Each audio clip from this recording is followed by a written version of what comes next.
अब next topic है हमारे पास a contractual view of labour market. Keynes के अकॉर्डिंग जो है मनी वेजेस इतनी ज़्यादा एडजस्ट नहीं करती हैं कि इकोनॉमी में हम फुल एम्प्लॉयमेंट लेवल को ला सकें। क्लासिकल्स का कहना है कि मनी वेजेस जो है वो परफेक्टली फ्लेक्सिबल हैं, हम उनको अपने अकॉर्डिंग एडजस्ट कर सकते हैं इकोनॉमी में फुल एम्प्लॉयमेंट लेवल को मेंटेन करने के लिए। क्लासिकल्स के अकॉर्डिंग बोथ लेबर सप्लाई और लेबर डिमांड जो है वो क्या है, फंक्शन है रियल वेज के।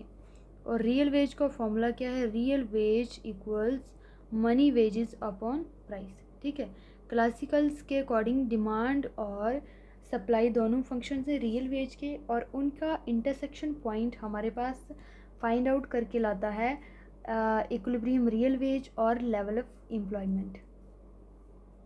अब सोर्सेस क्या है वेज रिजिडिटी के। केन्स का मानना है कि वेज जो है वो रिजिड है डाउनवर्ड साइड और अपवर्ड साइड के लिए फ्लेक्सिबल है। अब क्या क्या सोर्सेस हैं इसके रिजिडिटी के वेज। अब सोर्सेस क्या हैं वेज रिजिडिटी के।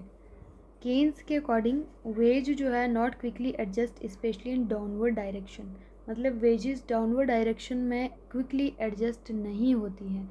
वेजेस अगर बढ़ती हैं तो वो फ्लेक्सिबिलिटी और एडजस्टमेंट अपवर्ड साइड हो जाएगी, लेकिन डिक्लाइन और डाउन कट इन वेजेस जो है वो क्विकली इकोनॉमी में एडजस्ट नहीं होता है। मीन्स के डाउनवर्ड साइड हमारे पास वेज रिजिडिटी होती है। अब इसके क्या क्या रीजंस हैं केन्स के अकॉर्डिंग। पहला के वर्कर जो हैं वो इंटरेस्टेड होते हैं अपने relative as well as absolute wages में।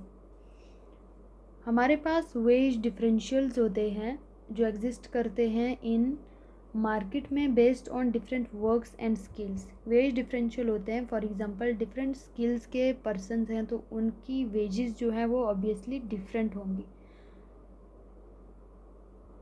कीन्स के अकॉर्डिंग वर्कर्स जो हैं वो रेजिस्ट करते हैं वेज कट को। इवन दो इकोनॉमी में डिमांड फॉर लेबर चाहे कम क्यों ना हो, लेकिन वेज कट जो है वो लेबर को पसंद नहीं होता है। वेज कट जो है वो लेबर देखती है as unfair changes in relative wages. Relative wages में अनफेयर और अनइवन चेंजेस देखती है लेबर। वर्कर जो है एक फॉर्म या इंडस्ट्री में ये सोचते हैं कि अगर हम एक्सेप्ट करते हैं वेज कट को तो क्या दूसरी फॉर्म में या दूसरी इंडस्ट्री के वर्कर्स उस चीज़ को एक्सेप्ट करेंगे या नहीं, और अगर ना करते हैं वो लोग एक्सेप्ट तो इन लोगों की वेजेस जो है रिलेटिवली कम हो जाती हैं। सो लेबर जो है कभी नहीं चाहती है कि उनकी रिलेटिव वेजेस जो हैं वो ज़्यादा कम हो। कीन्स कहता है कि अगर रियल वेजेस जो हैं वो कम हो रही है इकोनॉमी में, अगर real wages of the labour reduce होती हैं ड्यू टू प्राइस अगर मान के चलो इंक्रीज़ हो जाती है तो रियल वेज हमारे पास कम हो जाएगी। बट लेबर जो है इस चीज़ को ज़्यादा रेजिस्ट नहीं करेगी क्योंकि उनको ऐसा लग रहा है कि मनी वेज उनकी ज़्यादा है। वो डायरेक्टली इस चीज़ को नहीं देखेंगे कि प्राइस बढ़ गई है तो उनकी रियल वेज जो है कम हो गई है। लेकिन अगर कंपैरेटिवली मनी वेज कट अगर ज़्यादा होता है या मनी वेज कट होता है तो लेबर जो है उसको ज़्यादा रेजिस्ट करेगी। सो डाउनवर्ड वेज कट जो है उसके लिए बहुत रिजिडिटी है। दूसरा जो है काज है वेज रिजिडिटी का वो है इंस्टीट्यूशनल फैक्टर। लेबर मार्केट में वेजेस जब सेट की जाती हैं बाई लेबर कॉन्ट्रैक्ट से 2 to 3 ईयर्स ड्यूरेशन के लिए तो वहाँ पे वेज फिक्स्ड की जाती हैं। सो लेबर कॉन्ट्रैक्ट्स के थ्रू जब वेजेस जो है फिक्स्ड की जाती है for duration of 5 years 2 3 4 years, so उस टाइम पे मनी वेजेस जो है फिक्स होते हैं। अब ये एम्प्लॉयर के हाथ में है कि उसको कितने ज़्यादा लेबर को हायर करना है जिससे कि उसका प्रॉफिट मैक्सिमाइज़ होगा। लेकिन जो लेबर सप्लाई है उसका कोई भी रोल नहीं, चाहे लेबर सप्लाई ज़्यादा हो या कम हो, एम्प्लॉयर उतनी ही लेबर को हायर करेगा जिससे उसका प्रॉफिट मैक्सिमाइज़ हो। और वेजेस जो हैं कॉन्ट्रैक्ट्स के थ्रू फिक्स हो जाती हैं, वेजेस में कोई भी चेंजेस होने के चांस नहीं रहते। नेक्स्ट फैक्टर जो है इसका इंस्टीट्यूशनल फैक्टर तो है ही, जहाँ पर फिक्स्ड मनी वेज कॉन्ट्रैक्ट है तो जिनसे मनी वेजेस फिक्स हो जाती हैं। Apart from it implicit agreement जो है एम्प्लॉयर और एम्प्लॉई के बीच में जो होता है उससे भी वेजेस जो है फिक्स्ड हो जाती हैं। मीन्स के फिक्स्ड वेजेस के बीच में एम्प्लॉयर और एम्प्लॉई के बीच में एग्रीमेंट जो होता है वो भी डिसाइड कर लेता है कि वेजेस जो है इस लेवल पर फिक्स्ड रहती हैं। इन जो इम्प्लिसिट कॉन्ट्रैक्ट्स में इसमें एम्प्लॉयर जो होता है वो वेजेस को कट नहीं कर पाता है।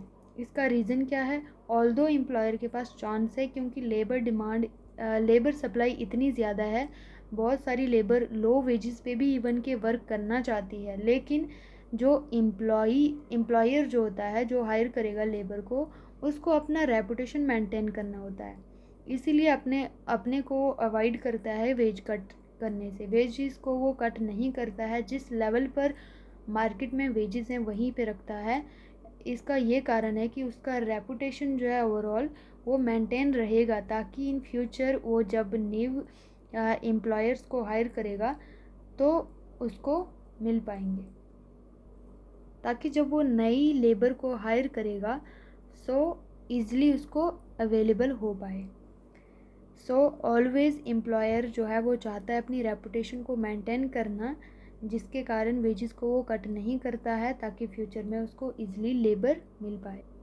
दस केनीशियंस का ये मानना है कि कॉन्ट्रेक्चुअल एग्रीमेंट जो है मोस्ट ज़्यादा यूज़फुल हैं और सेंट्रल अंडरस्टैंडिंग के कि मॉडर्न लेबर मार्केट कैसे वर्क करता है। मॉडर्न लेबर मार्केट जो है इसमें कॉन्ट्रैक्ट्स और agreements between that labour and workers जो है ये चीज़ देखी जाती है, जिससे कि वेजेस जो हैं वो ऑलमोस्ट रिजिड होती हैं डाउनवर्ड डायरेक्शन में और अपवर्ड में फ्लेक्सिबल होती हैं।